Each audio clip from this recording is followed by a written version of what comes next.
तो इन azimuthal quantum number, कल के बाद वाला टॉपिक यहाँ हेडिंग डालना, significance of L.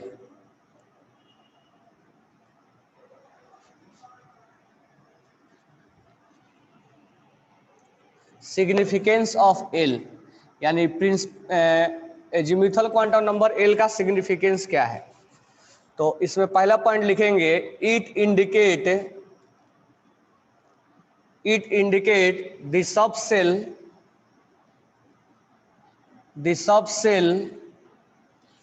and their shape present in a cell. L equal to 0, S subcell has a spherical shape. L equal to 1, P subcell has dumbbell shape.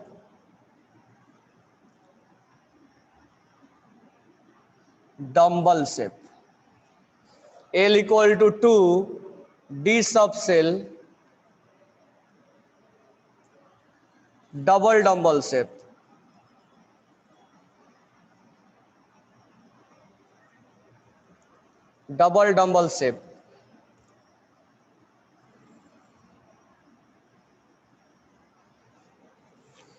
L equal to 3, F subcell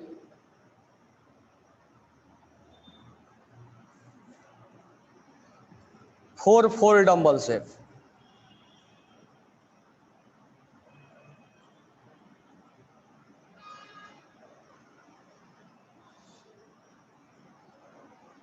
तो यहाँ पर 4-फोल्ड dumbbell shape app का होता है, ठीक है। हालांकि हमें पढ़ना नहीं है, और उसका मैं 4-फोल्ड का स्ट्रक्चर तुम्हें दिखा रहा हूँ।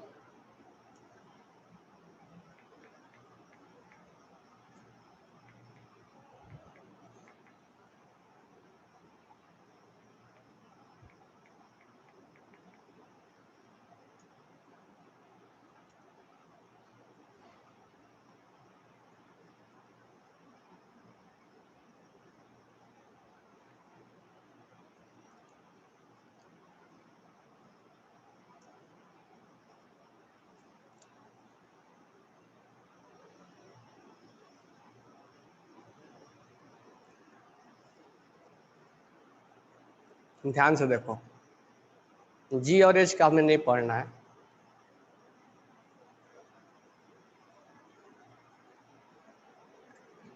ये है 4-फोल्ड डम्बल शेप। क्लियर नहीं दिख रहा है?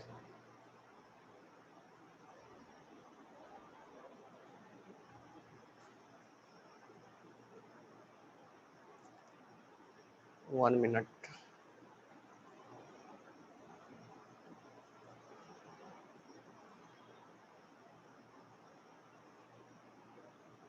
दिस वन इज 4-फोल्ड डम्बल शेप। स्क्रीनशॉट ले लो या गूगल पे मारोगे ना 4-फोल्ड डम्बल शेप तो आ जाएगा। तो ये एप के बारे में हालांकि अभी पढ़ना नहीं है, बट याद रखना इंफॉर्मेशन के लिए, ठीक है। अब यहाँ पर ध्यान देना, सिग्निफिकेंस ऑफ एल का सिग्निफिकेंस क्या है। तो एल क्या बताता है, इट इंडिकेट सबसेल, यानी सबसेल के बारे में इंडिकेट करता है। देखो यहाँ पर सबसेल के बारे में इंडिकेट किया है कि इस सबसेल को किस नंबर से हम जानेंगे। Their shape present in a cell, और उसका शेप बताता है, यानी एल जो एजीम्यूथल क्वांटम नंबर है वो शेप भी बताता है। एस का स्फेरिकल है, ऑलरेडी बता चुका हूं मैं, डम्बल शेप।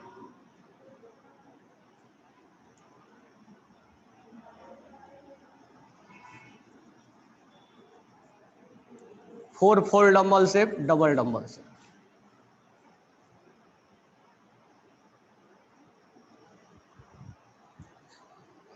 तो ये इसका सिग्निफिकेंस है।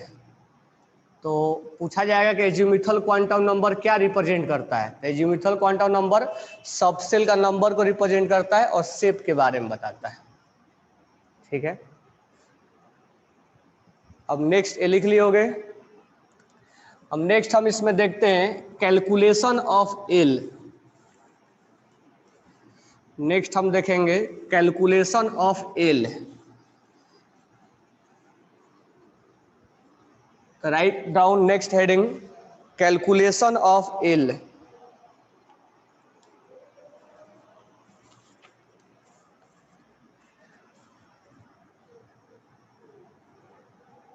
क्या मार्कर है?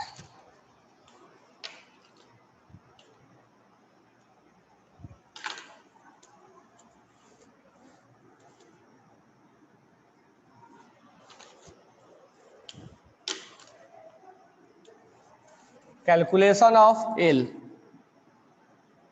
एल का कैलकुलेशन हम कैसे करेंगे? तो एल जो होता है वो L equal to 0 to n-1 तक होता है। कैसे? जहां n क्या है? n is number of orbit. n है। कैसे? ध्यान से देखो। अगर मान लो हमने ऑर्बिट नंबर 1 लिया, ऑर्बिट नंबर 2 लिया, ऑर्बिट नंबर 3 लिया और ऑर्बिट नंबर 4 लिया। ठीक है, अगर मैं बात करूं n इक्वल टू 1 के लिए, तो इसमें एक सबसेल रहता है s, इसके लिए l का वैल्यू क्या होगा? 0। ठीक है, कभी भी अगर ऑर्बिट 1 है तो ये इसमें 1 कभी नहीं आएगा। एल में इसमें एल इक्वल टू 1 कभी नहीं आएगा। ये n-1 यानी यहाँ रहेगा तो 0 ही रहेगा। यहाँ ध्यान देना, अगर n इक्वल टू हम 2 में बात करें तो यहाँ रहता है s और यहाँ रहता है p। तो अगर इसके लिए मैं l रिप्रेजेंट करूं तो 0 और 1। तो देखो यहाँ पर ऑर्बिट नंबर 2 में, ऑर्बिट नंबर 2 में या एक तो 0 है और एक तो 1 है, इसमें 2 कभी नहीं आएगा। जब भी आएगा तो 0 से और n-1 यानी 2-1 यानी 1 आएगा।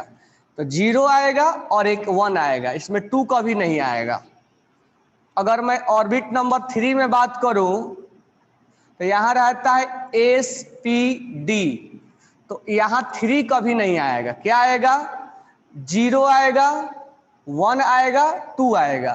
तो अगर 3 में बात करूं तो 0 आया, 1 आया और 2 आया।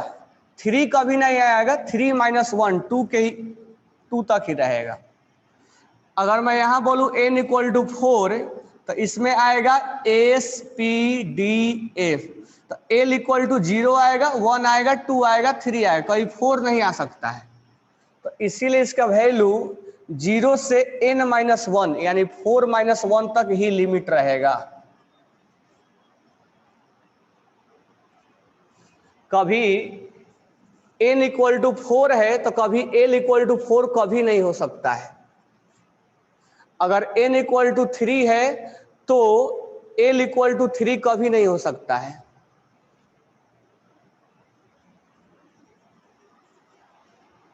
ठीक है, तो अगर n इक्वल टू 4 है तो वैल्यू क्या क्या हो सकता है l का? n इक्वल टू अगर 4 है तो l का वैल्यू या तो 0 हो सकता है, या तो 1 हो सकता है, या तो 2 हो सकता है, या तो 3 हो सकता है, कभी भी 4 नहीं होगा। अगर ऑर्बिट नंबर 3 है तो l इक्वल टू या तो 0 हो सकता है, 1 हो सकता है, 2 हो सकता है, कभी भी 3 नहीं हो सकता है। अगर n इक्वल टू 2 है तो l इक्वल टू या तो 0 होगा या तो 1 होगा, कभी 2 नहीं होगा। n इक्वल टू अगर 1 है तो l का वैल्यू 0 ही होगा, कभी 1 नहीं होगा।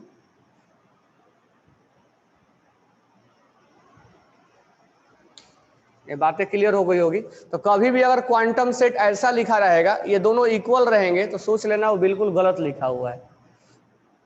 और वो हमें रॉन्ग सेलेक्ट करने के लिए दिया भी जाता है। कल जैसे हमने एक क्वेश्चन भी दिया था कि कौन से इसमें से रॉन्ग है।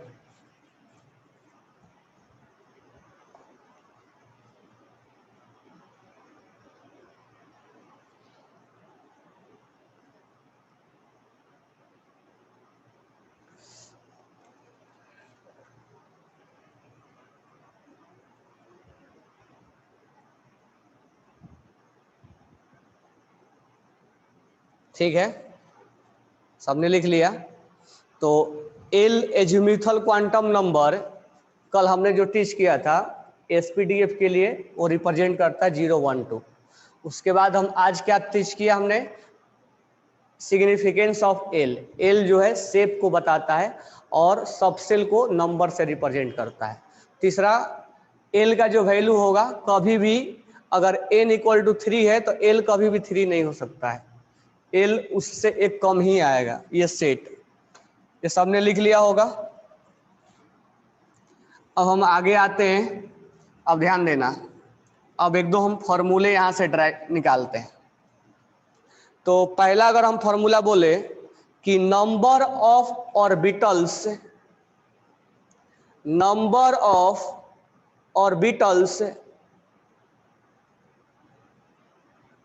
इन एन ऑर्बिट, पहले मीनिंग समझना उसके बाद फॉर्मूला निकालना। Number of orbitals in an orbit, orbitals का मीनिंग क्या बताया था, बताओ। ऑर्बिटल्स का मीनिंग क्या बताया था, बॉक्स बताया था, बिल्कुल सही है, उसी से दिमाग में रखना है। अच्छा, नंबर ऑफ ऑर्बिटल्स, यहां से दो फॉर्मूले हम, एक कल फॉर्मूला बताया था, नंबर ऑफ ऑर्बिटल्स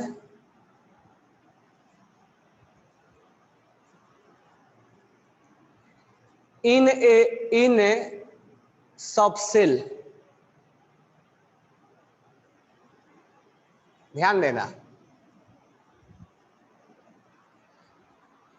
यहाँ पे दो हमने वर्ड लिखा है, नंबर ऑफ ऑर्बिटल्स यानी बॉक्स की संख्या बताना है। कहां पर बताना है, ऑर्बिट में। तो कल याद है तुम लोग को, इसमें 1 है, इसमें 3 और 1 4 है, इसमें 5 और 3 8 और 1 9 है। तो कल क्या फॉर्मूला बताया था इसके लिए, n² बताया था। क्लियर बात हो गई, ये कल हमने बताया था, n² बताया था। ठीक है, अब इसका फॉर्मूला बताना है, नंबर ऑफ ऑर्बिटल्स यानी बॉक्स की संख्या बताना है, लेकिन कहां बताना है, इन ए सबसेल में बताना है, सबसेल में। तो पहले मैं तुम्हें बता दूं कि सबसेल में, एस सबसेल में कितना बॉक्स, 1 बॉक्स, पी सबसेल में कितना बॉक्स, 3 बॉक्स। अब हमें सेल में नहीं बताना है, ये कल तुम सेल में बताए थे। जैसे यहां पर अगर मैं बात करूं थोड़ा सा, तो सेल वाला भी बात कर लेता हूं, ध्यान देना। सेल में तो यहां कितना बॉक्स, टोटल 1 बॉक्स, यहां पर 1 बॉक्स और यहां पर 3 बॉक्स, तो सेल में 4 बॉक्स हो गया, यहां 4 हो गया। कंफ्यूज मत होना, क्लियर चीजें समझना है। यहां 1 हो गया, यहां पर बात करूं तो 1 बॉक्स, पी में 3 बॉक्स और डी में 5 बॉक्स, तो यहां टोटल बॉक्स हो गया 9 और यहाँ 16 हो जाएगा। तो ये हम जो बॉक्स निकाल रहे हैं ये सेल के अंदर निकाल रहे हैं, तो सेल के अंदर यानी ऑर्बिट के अंदर निकाल रहे हैं, ये वाला फॉर्मूला। तो ये हमने लगा दिया, 1 है, 4 है, 9 है, तो n² ये हो जाएगा। अब हमें जो फॉर्मूला निकालना है यानी बॉक्स की संख्या बताना है, लेकिन सबसेल के अंदर बताना है। तो एस सबसेल के अंदर एक, हमें अब उससे मतलब नहीं है कि किस ऑर्बिट में है, ऑर्बिट से लेना देना खत्म हो गया हमारा। डी सबसेल बिल्कुल इंडिपेंडेंट बताना है, डी सबसेल में 5 होता है, और एफ सबसेल में 7 होता है।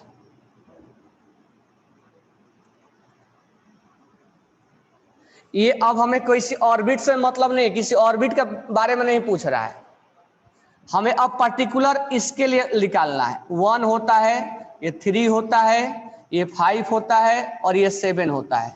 अब इसके लिए हमें एक फॉर्मूला बनाना होगा, ठीक है। तो इसके लिए फॉर्मूला हम लिख देंगे 2 इंटू 2l+1। देखते हैं आंसर हमारा आ रहा है कि नहीं आ रहा है। तो इसके लिए फॉर्मूला n से रिगार्डिंग यहाँ बात नहीं करेंगे, क्योंकि जब n से हमें कोई मतलब ही नहीं है, किसी सेल के बारे में जब पूछ ही नहीं रहा कि किस सेल के लिए बोलना है, ये तो बिल्कुल इंडिपेंडेंट है कि एसपीडीएफ के लिए बताना है, तो इसमें n नाम का कोई चीज नहीं आएगा, क्योंकि ये n से n पे डिपेंड नहीं है। ये n पे जरूर डिपेंड है, लेकिन ये क्योंकि ये ऑर्बिट में पूछा है और ये सबसेल में पूछा है, तो सबसेल में पूछा है तो n से हमें कोई लेना देना नहीं है। किस सबसेल का किस ऑर्बिट किस सबसेल का है उससे n से क्या लेना देना है, किस ऑर्बिट के लिए। s चाहे यहां रहे चाहे यहां रहे, एक ही बॉक्स उसमें रहेगा। तो इसका फॉर्मूला हो जाएगा 2l+1। देखो कैसे अब इस फॉर्मूले में सही आ रहा है कि नहीं आ रहा है। अगर मैं बात करूं s के लिए, s के लिए l क्या होगा 0। पुट करके देखो यहां पर 0, क्या नंबर ऑफ ऑर्बिटल्स 1 आ रहा है कि नहीं आ रहा है, तो बिल्कुल आ रहा है, क्योंकि ये 0 हो जाएगा और ये 1 हो जाएगा। p के लिए अगर मैं बात करूं l = 1, तो यहाँ 1 पुट करके देखो 3 आ रहा है कि नहीं आ रहा है, बिल्कुल आएगा। अगर d के लिए मैं l = 2 बात करूं, तो यहाँ अगर 2 पुट करोगे तो 5 आएगा कि नहीं आएगा, बिल्कुल आएगा। और 8 के लिए अगर मैं l = 3 पुट करूं, तो यहाँ 7 आएगा कि नहीं आएगा, बिल्कुल आएगा। तो ये दोनों फॉर्मूले अपने आप में अलग अलग है। तो यहाँ एक बॉक्स पूछा गया, यहाँ एक बॉक्स पूछा गया, लेकिन बॉक्स पूछने में कहाँ निकालना है, सबसेल में निकालना है और ये ऑर्बिट में निकालना है। बातें क्लियर हो गई। तो इसमें हम n का टर्म नहीं लेके आएंगे, क्योंकि ये n पे डिपेंड नहीं करेगा, जबकि ये n पे डिपेंड करेगा, क्योंकि वो ऑर्बिट में पूछ रहा है। Do understand? राइट डाउन कीजिए। ओके, राइट डाउन कर लो इसको। तो ये ध्यान में रखना है कि सबसेल में पूछ रहा है कि ऑर्बिट में पूछ रहा है।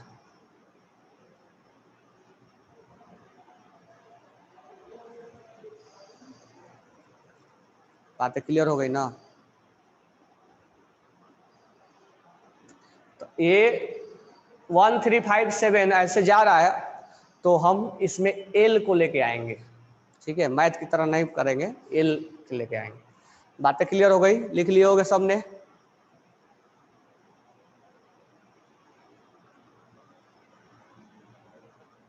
इस पे एग्जाम्पल तो ये तो बने इस पे एग्जाम्पल थोड़े बता सकते हैं। ये तो फिक्स है कि एल में एक बॉक्स, एस में एक बॉक्स होता है, तो इसके लिए वैल्यू आ रहा है कि नहीं आ रहा है। पी में 3 बॉक्स होता है, तो इसके लिए हम वैल्यू पुट करके देखेंगे, प्रूफ करके देखेंगे कि ये आ रहा है कि नहीं आ रहा। तो आ रहा है। डी में 5 बॉक्स होता है, प्रूफ करके देख लेंगे कि आ रहा है कि नहीं, यानी फॉर्मूला पे हम पुट कर रहे हैं तो आ रहा है, तो हमने प्रूफ कर दिया कि आ रहा है, तो ये फॉर्मूला यही होगा। इसमें एग्जाम्पल्स थोड़े हम समझेंगे, यहाँ पर हमें केवल प्रूफ करके देखना है कि हाँ आ रहा है। जो हम पहले से जानते हैं, फॉर्मूला में हमने पुट करके देखा तो बिल्कुल ये हमारा सही आ रहा है, तो हम बोल देंगे हाँ फॉर्मूला सही है। तो तुम्हें एग्जाम में भी अगर फॉर्मूला मान लो आया और तुम्हें फॉर्मूले नहीं याद है, तो क्रॉस चेक भी कर सकते हो, क्योंकि जो चीज तुम जानते हो, हाँ ये फॉर्मूला केवल हम प्रूफ करके ही बता सकते हैं। नेक्स्ट अगर हम बात करें नंबर ऑफ इलेक्ट्रॉन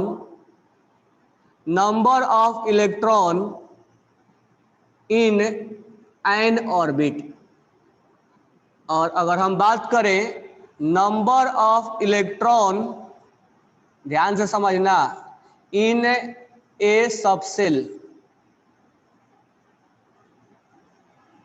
और तीसरा है नंबर ऑफ इलेक्ट्रॉन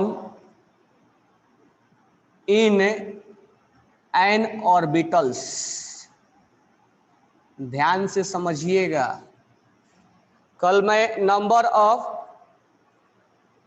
क्वेश्चन इस पे पूछेगा तुमसे, डायरेक्ट क्वेश्चन पूछेगा, इस पे कोई क्वेश्चन भुलवा के नहीं पूछेगा। ये क्वेश्चन में लिखा रहेगा और नीचे ऑप्शन बना के दिया जाएगा तुम्हें, जैसे number of electrons in an orbit या number of orbitals in a subshell, और फॉर्मूला नीचे दिया रहेगा। Number of orbitals in a orbit, और नीचे फॉर्मूला लिखा रहेगा, वो फॉर्मूला लिख के देता है, तो वो तुम्हें सेलेक्ट करना है कौन सही है कौन गलत है। बहुत सिंपल सा क्वेश्चन आता है। तो number of electron in an orbit, orbit में पूछा है, तो कल बताया था क्या इसका आंसर हो जाएगा 2n² हो जाएगा ना। तो मैं इस बॉक्स को हटा दूं, इस चीज को हम प्रूव भी कर सकते हैं, देख भी सकते हैं, ठीक है। तो यहाँ 2 इलेक्ट्रॉन 8, 18, 32 कल आ रहा था ना, तो ये ऑर्बिट में पूछ रहा है इसलिए 2n² होगा। अब हमसे पूछा है सब सेल में। अच्छा मान लो ये फॉर्मूला पूछा, ध्यान से सुनना, रटना नहीं है। मान लो हमसे फॉर्मूला पूछा सब सेल में, तो हम सब सेल में नहीं जानते हैं क्या कि कितना होता जानते हैं ना। अब देखो इस फॉर्मूले को कैसे, मैं मान लो तुम्हें 4 ऑप्शन दिया रहेगा, उसमें सेलेक्ट करना है। देखो कैसे क्रॉस चेक कर लेंगे हम। एस में 2 इलेक्ट्रॉन होता है, पी में 6 इलेक्ट्रॉन होता है, डी में 10 इलेक्ट्रॉन होता है, और एफ में 14 इलेक्ट्रॉन होता है। ये चीज तो हम जानते हैं ना पहले से, सबसेल में बोला हमसे, तो सबसेल वाला तो वैल्यू हम जानते हैं। अब क्वेश्चन में जो ऑप्शन होगा उसमें वैल्यू पुट करना और क्रॉस चेक करके देखना कि ये वैल्यू किस पे आ रहा है। तो एक ही ऑप्शन में ऐसा आएगा जिसमें ये वैल्यू मैच करेगा, तो उस ऑप्शन को हम वहां पर बता देंगे। लेकिन यहां पर मैं ऑप्शन बता रहा हूं क्या होगा, यहां हो जाएगा आंसर 2 × 2l+1। अब यहाँ n से कोई हमें बात नहीं करना है, क्योंकि n के रिगार्डिंग बातें नहीं किया जा रहा है, यहाँ बातें किया जा रहा है सबसेल के रिगार्डिंग। हम इसको प्रूव करके देख रहे हैं कि हमारा आंसर इससे मैच कर रहा है कि नहीं कर रहा है, मैच करवा रहे हैं हम। अब इस फॉर्मूले को हम मैच करवा रहे हैं, देखो कैसे। अगर l = मैं 0 पुट करूं, यानी हम s के लिए जब बातें किया करेंगे, तो यहां अगर 0 पुट करेंगे तो 2 × 0+1 कितना आ गया 2। क्या हमारा बात इससे मैच कर रहा है कि नहीं कर रहा है, बिल्कुल कर रहा है। अब अगर l = 1 पुट करेंगे तो o p के लिए होगा, और 2 × 1+1, क्या ये 5 ये 6 आ रहा है कि नहीं आ रहा है, बिल्कुल आ रहा है। तो हमने देखा कि वो फॉर्मूला इससे मैच कर रहा है बार बार।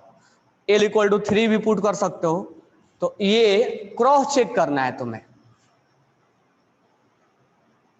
समझ में आया कैसे क्रॉस चेक करेंगे। तो या तो फॉर्मूला तुम्हें याद होना चाहिए, और नहीं याद है तो जो तुम जानते हो उससे उस ऑप्शन में रख के क्रॉस चेक करो, जो मैच करेगा वही आंसर होगा। अदरवाइज याद रखो इसको 2 × 2l+1, ठीक है। तीसरा है number of electron in an orbitals. Orbitals मतलब एक बॉक्स में, और इसका कोई फॉर्मूला नहीं होगा, ये 2 इलेक्ट्रॉन ही होता है, ये 3 होगा। तो तुम्हें देखना है कि क्वेश्चन में इलेक्ट्रॉन्स कहाँ पूछ रहा है हमसे, ऑर्बिट में पूछ रहा है कि सबसेल में पूछ रहा है कि ऑर्बिटल्स में पूछ रहा है। बातें क्लियर हो गई।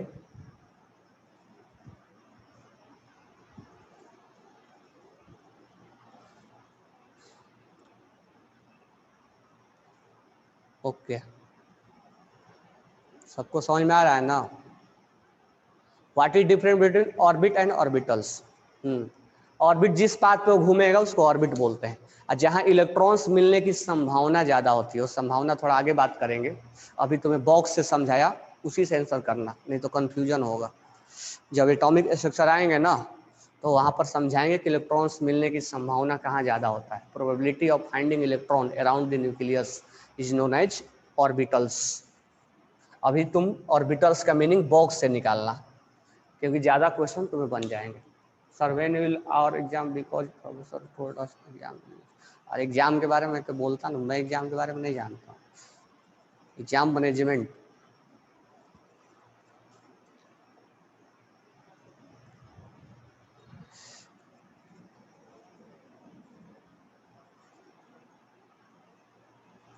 जब एग्जाम आएगा मेरे को इन्फॉर्म होगा, मैं तुम्हें इन्फॉर्म कर दूंगा क्या क्वेश्चन आएंगे, कैसे क्वेश्चन आएंगे, कहाँ से आएंगे, सब बता दूंगा। बट शेड्यूल आने दो अभी।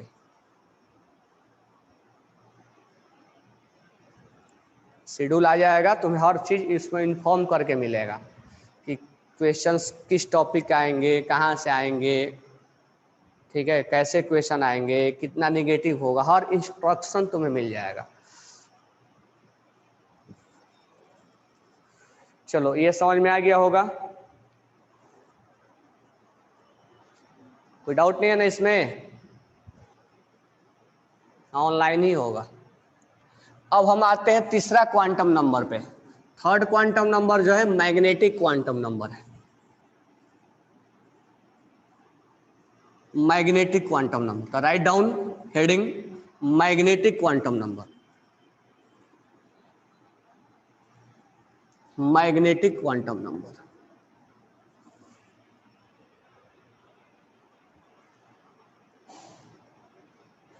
नहीं, बैच सेपरेट अभी नहीं होगा जब तक ये पता नहीं मेरे को बैच सेपरेट होगा कि नहीं होगा। ये सब मैं नहीं करता हूँ ना, ये सेपरेट है, मेरे को कैसे मालूम चलेगा? एक लेक्चर लगाएगा, 2 लेक्चर लगाएगा, सेपरेट होगा क्या होगा, वो सब मैनेजमेंट। चलो नेक्स्ट लिखो, third one magnetic quantum number. Magnetic quantum number.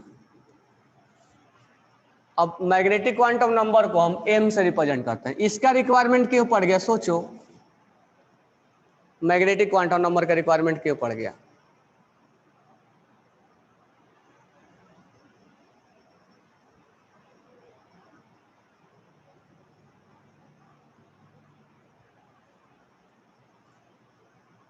और टी डायग्राम खुद से बनाना है। तो मैग्नेटिक क्वांटम नंबर जो होता है वो, अब जैसे मान लो इलेक्ट्रॉन्स घूम रहा है, तो हमने तो ये पता लगा लिया कि किस सेल का है और किस सब सेल का है, ठीक है, किस सेल का है किस सब सेल का है। लेकिन मान लो हमने बोला कि पी सब सेल का है, अब पी सब सेल में है तो पी में 3 बॉक्स है, तो उसका डायरेक्शन कैसा है? एक्स डायरेक्शन में है कि वाई डायरेक्शन में है कि जेड डायरेक्शन में, कैसा डायरेक्शन है? तो डायरेक्शन को रिप्रेजेंट करने के लिए हमें मैग्नेटिक क्वांटम नंबर की रिक्वायरमेंट पड़ा। तो पहला लिखना कि it was proposed by Lande. It was proposed bye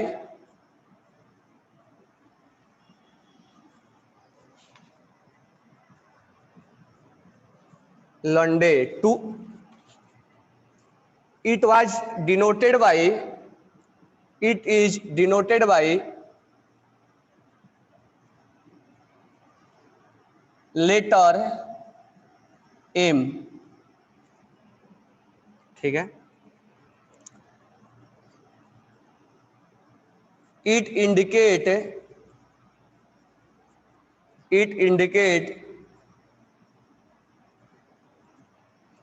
presence of orbitals and their orientation, and their orientation, orientation मतलब direction, present in a subcell, present in a subshell, ये इसका significance है।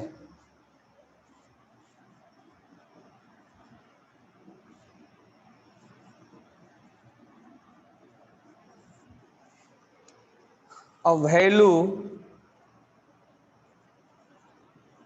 Value of m will be, m का जो value होता है -L/L होता है। ये कैसे आएगा वो आगे हम बात करते हैं, तो पहले इसको लिखो। तो मैग्नेटिक क्वांटम नंबर को हम m से रिप्रेजेंट करेंगे, और ये क्या, इसका सिग्निफिकेंस क्या है? तो ये ऑर्बिटल्स यानी जो बॉक्स होता है उसका ओरिएंटेशन यानी डायरेक्शन को बताता है।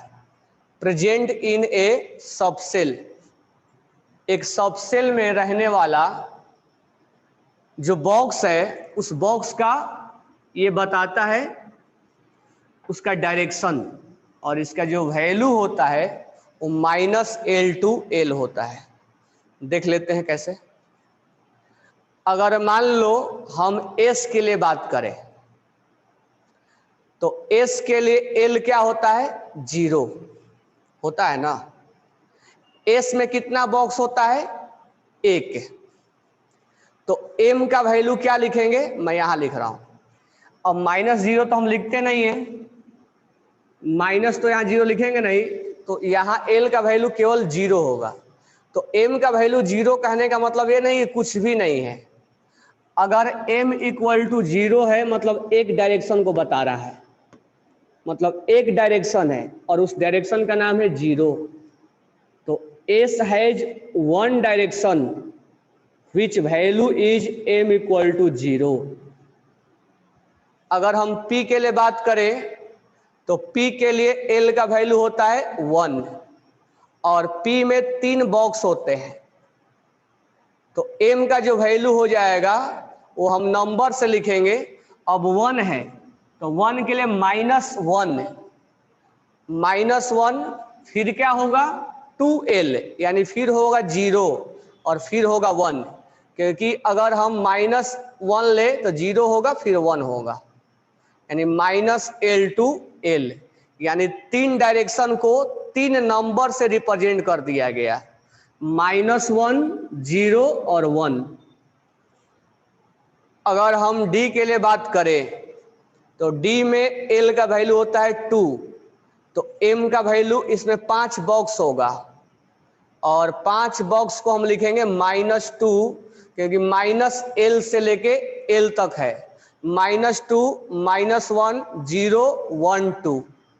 यानी अगर हम -l to l लिखना चाहें तो ये 5 बॉक्स को हम 5 नंबर से रिप्रेजेंट करेंगे। उसी तरह से f के लिए l होता है 3 और f में 5 बॉक्स होता है, 5 बॉक्स होता है। तो -3 m का वैल्यू हो जाएगा -3, -2, -1, 0, 1, 2। एक और घट गया है, 1, 2, 3, 4, 5, 6, 7। तो -3, -2, -1, 0, 1, 2, 3, यानी m का वैल्यू हम इतने नंबर से रिप्रेजेंट कर सकते हैं। तो ये एक नंबर से रिप्रेजेंट किया गया है। जैसे 3 बॉक्स है तो 3 बॉक्स को एक -1 नाम दिया गया है, एक 0 नाम दिया गया है और एक 1 नाम दिया गया है। अगर d है तो d का वैल्यू एक -2 से नाम दिया गया है, -1 नाम दिया गया है, 0 नाम दिया गया है, 1, यानी इस बॉक्स को एक नंबर से रिप्रेजेंट किया है। देख लो फिर से एक्सप्लेन कर दे रहा हूं। जो मैग्नेटिक क्वांटम नंबर है वो डायरेक्शन को बताता है, सिंपल सा लिखना मत, अभी समझो। जो मैग्नेटिक क्वांटम नंबर है वो एक नंबर से रिप्रेजेंट करता है। जी और एच के लिए हम नहीं पढ़ेंगे, हमें केवल एसपीडीएफ के लिए पढ़ना है। जी एच के लिए है तो 4 हो जाएगा, -4, -3, -2, -1 हो जाएगा, 1, 2, 3, 4। तो मैग्नेटिक क्वांटम नंबर डायरेक्शन को एक नंबर देता है। जितने भी बॉक्स है, ऐसे नॉर्मल समझो, जो बॉक्स है बॉक्स को एक नंबर से रिप्रेजेंट करता है, बॉक्स को एक नंबर से रिप्रेजेंट करता है। ऐसे समझो कि उसकी जो बॉक्स है मतलब जो डायरेक्शन है, यानी जो ऑर्बिटल्स है उसको एक नंबर देके उसको पहचान दिलाता है, ठीक है। तो एक बॉक्स को एक नंबर देके उसको आइडेंटिफाई करता है, यानी बॉक्स के जो डायरेक्शन है उसको एक नंबर देके बताता है। तो it indicate presence of orbitals यानी बॉक्स एंड देयर ओरिएंटेशन, यानी उसके जो बॉक्स है, बॉक्स को जो इलेक्ट्रॉन्स उसमें रहते हैं वो जिस डायरेक्शन में घूमते हैं उस डायरेक्शन को एक नंबर से रिप्रेजेंट करता है और वो number -l to l belong करता है। तो हम 1 by 1 चेक कर लेते हैं। अगर s ऑर्बिट सबसेल है तो s में l का वैल्यू क्या होता है 0, और हम जानते हैं कि s में एक डायरेक्शन होता है, एक बॉक्स होता है, तो इस बॉक्स को हम 0 से रिप्रेजेंट कर देंगे, क्योंकि इसमें माइनस तो होगा नहीं और +0 ऐसे होता नहीं है, तो एक ही नंबर है। तो m इक्वल टू 0 अगर है तो ये मत सोचना कि m इक्वल टू 0 है तो मतलब s है, नहीं, l, अब इसका वैल्यू l पे डिपेंड करेगा। ये हम डायरेक्ट ऐसे नहीं बोल देंगे l इक्वल टू 0 तो s है, m इक्वल टू 0 तो s है, ऐसा नहीं बोलेंगे। ये वैल्यू इस पे जाएगा, यानी ऐसे बोलेंगे s के लिए l 0 होता है और l 0 होता है तो m 0 होगा, यानी इसको भी इसमें लपेट के लाना है, साथ में इसको भी खींचना है।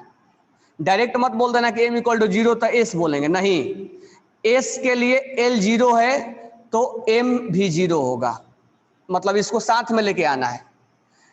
p के लिए l अगर 1 है, इसके साथ जाना है, तब m का वैल्यू -1, 0 और 1 होगा। ये नहीं बोलना है कि m इक्वल टू 1 है सर तो p होगा, ऐसा नहीं बोलना है। p के लिए l अगर 1 है तो m का वैल्यू -1, 0 और 1 से बिलोंग करेगा, यानी 3 बॉक्स का हम 3 नाम हमने दे दिया।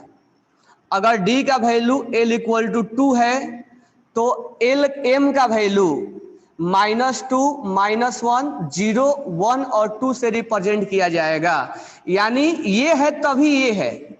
जैसे इससे पहले एजीम्यूथल में हम डायरेक्ट बोलते थे कि l इक्वल टू 0 है तो s समझना है, इसमें ऐसे नहीं बोलना है। जब तक l नहीं है तब तक हम m नहीं बोलेंगे, क्योंकि देखो m 0 यहाँ भी है, 0 यहाँ भी है, 0 यहाँ भी है, तो हम ऐसा नहीं बोलेंगे m 0 है तो s, ऐसा नहीं बोलेंगे, वो l पे डिपेंड करेगा। यानी जो मैग्नेटिक क्वांटम नंबर का वैल्यू है वो depend upon azimuthal quantum number, यानी इसके बिना इसका अस्तित्व नहीं है। तो अगर एल है तभी ये नंबर को हम नंबरिंग कर सकते हैं, ठीक है। उसी तरह से एफ को किया गया है। तो यहां स्टार डाल के भी लिख लेना कि magnetic quantum number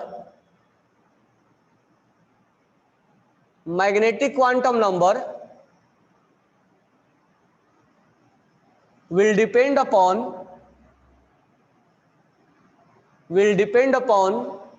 azimuthal quantum number, azimuthal quantum number L, यानी बिना एल का इसका कोई अस्तित्व नहीं है। यानी ये नंबर जो है इस पे ही डिपेंड करेगा। हम ये नहीं बोल सकते कि -1 है तो सर पी को रिप्रेजेंट करेगा, ऐसा नहीं बोलेंगे। अगर एल इक्वल टू 1 है तो 3 बॉक्स और 3 का नाम -1, 0 और 1 होगा। ये जो नंबर है वो डायरेक्शन को रिप्रेजेंट कर रहा है, मतलब हम पढ़ क्या रहे हैं, क्वांटम नंबर। तो उस डायरेक्शन को एक नंबर से बताया गया है कि अगर l इक्वल टू 1 है तो 3 नंबर होगा, -1 एक डायरेक्शन को बताएगा, 0 एक डायरेक्शन को बताएगा और 1 एक डायरेक्शन को बताएगा। यानी p में 3 डायरेक्शन इलेक्ट्रॉन्स घूमने का, और 3 डायरेक्शन को यानी px, py, pz जो है 3 डायरेक्शन को 3 नंबर से बता दिया गया, -1, 0 और 1।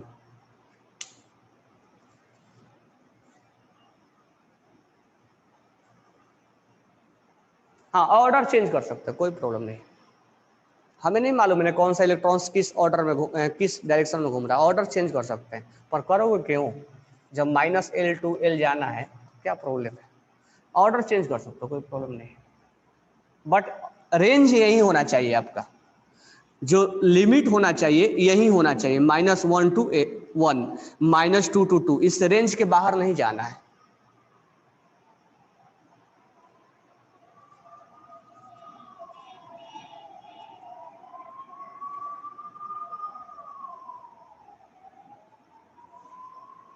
ये केवल नंबर होगा। अभी मैं इसके ऊपर कैसे क्वेश्चन पूछेगा वो बताऊंगा। एक तो क्वेश्चन यहाँ से आएगा कि बताओ मैग्नेटिक क्वांटम नंबर का सिग्निफिकेंस क्या होता है, तो सिग्निफिकेंस बोलना कि वो ऑर्बिटल्स को रिप्रेजेंट करता है। फिर पूछेगा कि एम का वैल्यू क्या होता है, तो ये बोलना -L to L होता है, ठीक है। एक क्वेश्चन यहाँ से, एक क्वेश्चन यहाँ से। अब इसके रिगार्डिंग कैसे क्वेश्चन पूछेगा वो मैं अभी करवाऊंगा तुम्हें, बस ये तुम नंबर लिखना सीखो, ठीक है। चलो एक क्वेश्चन देता हूं कैसे पूछेगा।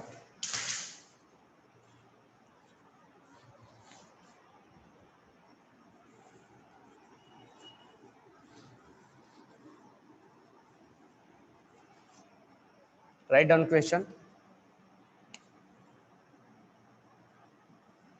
Which quantum set is wrong. पहला ऑप्शन है n equal to 2, l equal to 0, m equal to 0। दूसरा ऑप्शन है n equal to 3, l equal to 2, m equal to 2। तीसरा ऑप्शन है n equal to 3, l equal to 0, m equal to -1, और चौथा option है n equal to 3, l equal to 1 और m equal to 1। कौन सा सेट इसमें गलत है?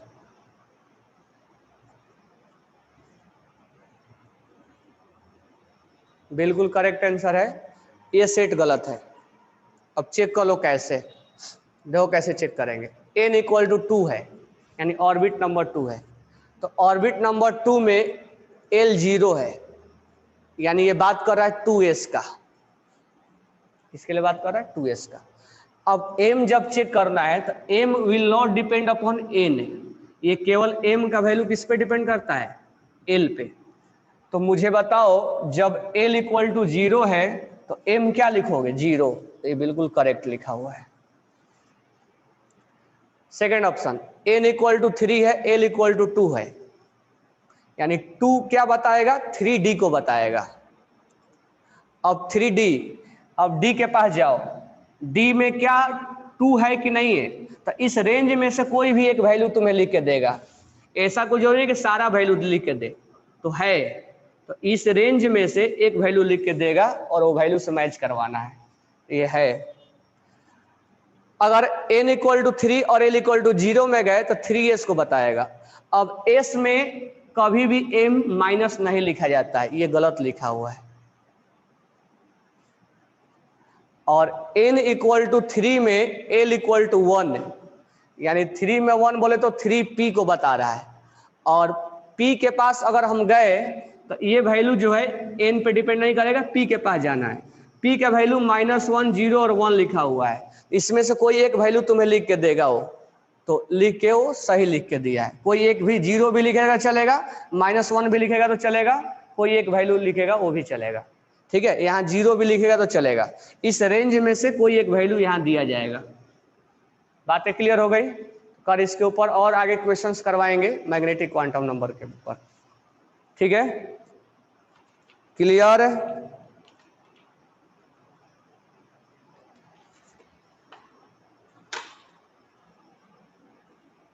चलो इसके ऊपर कल क्वेश्चंस करवाएंगे मैग्नेटिक क्वांटम नंबर के ऊपर। Okay, thanks to all.